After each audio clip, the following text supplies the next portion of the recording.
Glucometer एक portable medical device है जिसका यूज ब्लड में ग्लूकोज लेवल को टेस्ट करने के लिए किया जाता है। हम जो खाना खाते हैं उससे ग्लूकोज बनता है जिसका काम बॉडी सेल्स को एनर्जी देना होता है। तो क्यों ना 3D एनिमेशन की मदद से इस बात के पीछे की साइंस को समझा जाए कि शुगर नापने वाली मशीन आखिर काम कैसे करती है। के वर्किंग मैकेनिज्म को अच्छे से समझने के लिए रियल लाइफ एग्जांपल लेके चलेंगे और उसके लिए मैं आपको मेरा ब्लड शुगर टेस्ट करके दिखाता हूँ। सबसे पहले मैंने ग्लूकोमीटर के सॉकेट में टेस्ट स्ट्रिप को कुछ इस तरीके से लगा लिया और स्ट्रिप लगाते ही ग्लूकोमीटर ऑन हो गया। अब मैं अपनी फिंगर टिप जहाँ से मुझे टेस्ट के लिए ब्लड सैंपल लेना है उसको अल्कोहल स्वैब से कुछ इस तरीके से डिसइंफेक्ट कर लूंगा। मैं फिंगर टिप से ब्लड निकालने के लिए इस पेन जैसी डिवाइस का यूज करूंगा जिसको लैंसेट होल्डर बोला जाता है। नीडल को ग्रूव्स में सेट करने के बाद नीडल के ऊपर लगी इस प्लास्टिक कैप को मैं घुमा के कुछ इस तरीके से हटा दूंगा। यह नीडल सर्जिकल स्टील से बनी होती है। सर्जिकल स्टील का यूज मेडिकल इंडस्ट्री में बहुत ज्यादा होता है क्योंकि जंग ना लगने के कारण इन्फेक्शन होने के चांसेस बहुत कम होते हैं। अब मैंने इस डिवाइस के फ्रंट में लगे इस एडजस्टमेंट चैम्बर को लेवल 3 पर सेट किया। बेसिकली ये एडजस्टमेंट्स ब्लड सैंपल लेने के लिए स्किन की थिकनेस के अकॉर्डिंग सेट किए जाते हैं। थिन स्किन वाले लोग इसको लेवल 1 to 3 सेट कर सकते हैं, अदरवाइज लेवल 4 to 7 यूज करेंगे। अब मैंने जैसे ही लैंसेट होल्डर में लगे इस पार्ट को पीछे की ओर खींचा तो एक स्प्रिंग जो इसमें लगी हुई है उसकी मदद से इस रिलीज बटन को प्रेस करके स्किन पर नीडल की शार्प पॉइंट को थोड़ी ताकत के साथ हिट करवाना होता है।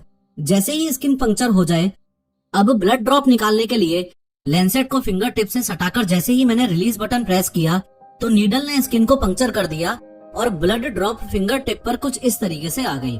ग्लूकोमीटर में लगी इस स्ट्रिप को जैसे ही मैंने ब्लड ड्रॉप से टच करवाया तो स्ट्रिप ने ऑटोमेटिकली ब्लड को एब्जॉर्ब कर लिया और कुछ ही सेकंड्स में ग्लूकोमीटर में लगी इस LCD स्क्रीन में ब्लड शुगर का रिजल्ट आ गया। यहाँ समझने वाली बात यह है कि इस ग्लूकोमीटर ने कुछ ही सेकंड्स में ये सब कैसे कर लिया।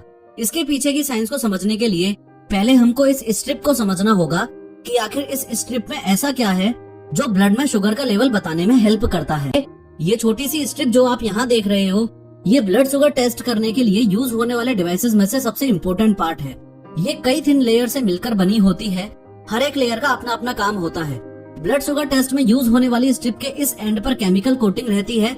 इसका काम ब्लड को सोक करना और ब्लड में मौजूद ग्लूकोज के साथ रिएक्शन के बाद ग्लूकोज को इलेक्ट्रिक करंट में कन्वर्ट करना होता है। जैसे ही मैंने अपने फिंगर टिप पर लगे ब्लड ड्रॉप से ग्लूकोमीटर में लगी इस स्ट्रिप को टच करवाया तो ये टॉप लेयर में लगी स्पॉन्ज की हेल्प से ब्लड सैंपल को सोक कर लिया गया। इसके बाद ये मिडल लेयर ने ब्लड सैंपल को फिल्टर करके इसके नीचे बने रिएक्शन चैम्बर तक पहुंचा दिया। ये जो अगली लेयर आप देख रहे हो यहाँ पर ब्लड के साथ स्ट्रिप पर लगे एंजाइम्स रिएक्ट करते हैं। जैसे ही फिल्टर्ड ब्लड इस लेयर में आया तो यहाँ पर लगे ग्लूकोज ऑक्सीडेज एंजाइम ने ब्लड में मौजूद ग्लूकोज के साथ रिएक्ट किया और इस रिएक्शन की वजह से ग्लूकोनिक एसिड क्रिएट हुआ। फर्दर ये ग्लूकोनिक एसिड स्ट्रिप पर लगे एक और एसिड फेरोसाइनाइड से रिएक्ट करके फेरोसाइनाइड क्रिएट करेगा। अब स्ट्रिप में इन सभी रिएक्शंस की वजह से इलेक्ट्रिक करंट जनरेट हुआ। रिएक्शन के बाद जनरेट होने वाले करंट को स्ट्रिप की बॉटम लेयर पर लगे गोल्ड और पैलेडियम कोटेड सर्किट से ग्लूकोमीटर में लगे सेंसर्स रिसीव करते हैं। यहाँ पर करंट को कंप्यूटर चिप्स की हेल्प से न्यूमेरिकल रीडिंग में कन्वर्ट करने के बाद ग्लूकोमीटर की LCD स्क्रीन पर मेरा ब्लड शुगर टेस्ट का रिजल्ट आ गया।